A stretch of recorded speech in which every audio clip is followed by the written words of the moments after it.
இன்னைக்கு நம்ம வரக்கூடிய பொங்கலுக்கு பாரம்பரிய முறைப்படி எப்படி பொங்க பானையில் சக்கரை பொங்கல் செய்கிறதுன்னு பார்க்க போகிறோம். இந்த மாதிரி கரெக்டான அளவுகளோடு நீங்கள் பொங்க பானையில் பொங்கல் வைக்கும்போது அதோட டேஸ்ட்டு நல்ல அருமையான டேஸ்ட்டாக இருக்கும். எவ்வளோ தான் குக்கரில் பொங்கல் நம்ம செஞ்சாலுமே இந்த மாதிரி பொங்க பானையில் வைக்கிற டேஸ்ட் மாதிரி வராதுங்க.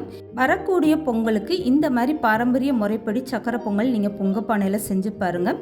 இதோட சந்தோஷமே வேறு லெவலில் இருக்கும். கண்டிப்பாக நீங்கள் ட்ரை பண்ணி பாருங்கள். ஹலோ ஃப்ரெண்ட்ஸ், வெல்கம் டு சமையல் டிலைட்.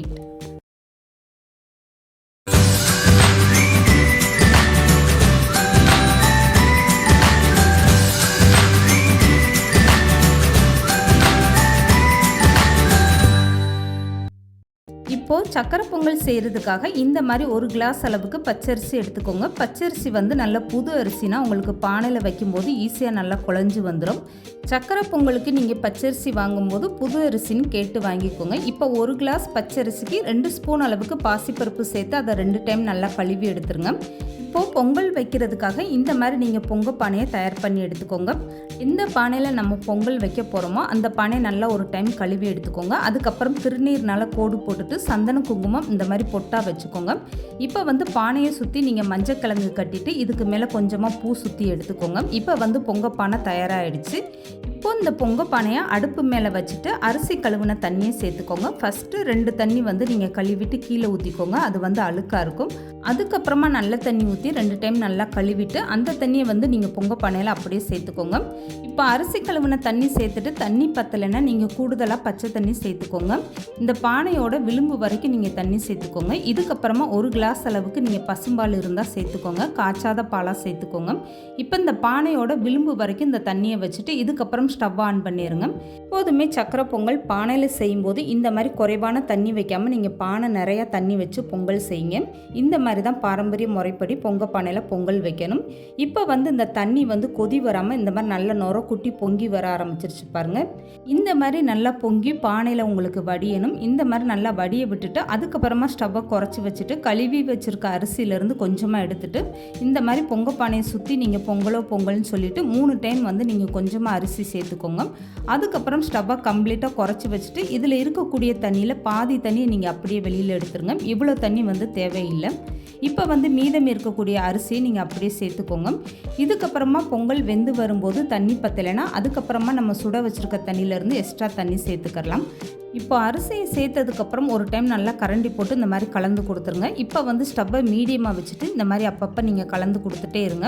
அடிப்பிடிக்க விட்டுறாதீங்க. பச்சரிசினால உங்களுக்கு சீக்கிரம் அடிப்பிடிக்க ஆரம்பிச்சிடும். இப்போ இந்த பொங்கல் வந்து நல்லா ஓரளவுக்கு வெந்து வந்துருச்சு. இந்த மாதிரி நேரத்தில் நீங்கள் கரண்டி வச்சு இந்த மாதிரி நல்லா மசிச்சு விடுங்க.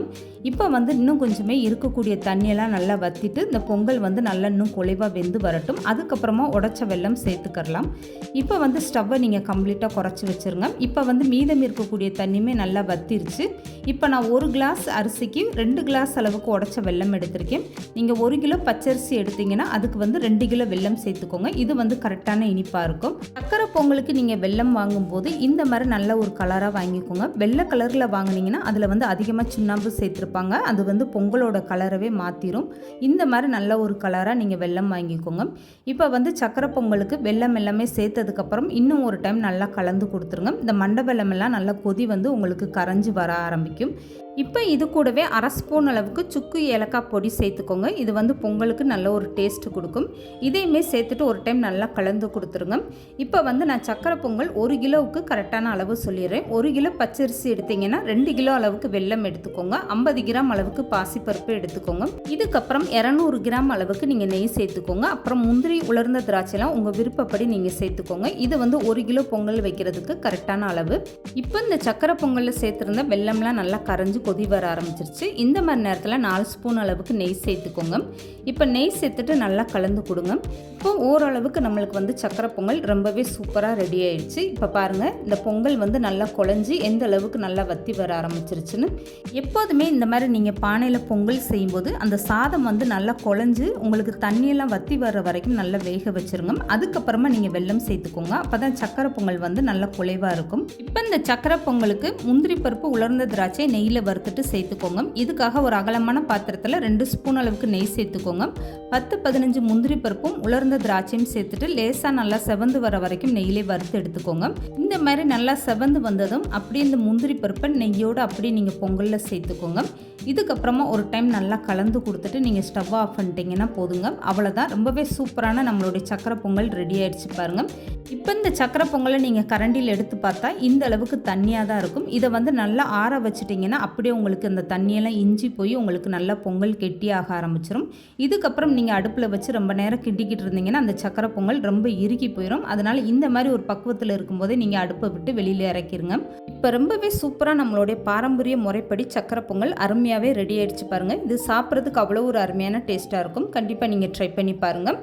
இந்த வீடியோ பிடிச்சிருந்தா லைக் பண்ணுங்கள், ஷேர் பண்ணுங்கள். மறக்காமல் சமையல் டிலேட் சேனலை சப்ஸ்கிரைப் பண்ணுங்கள்.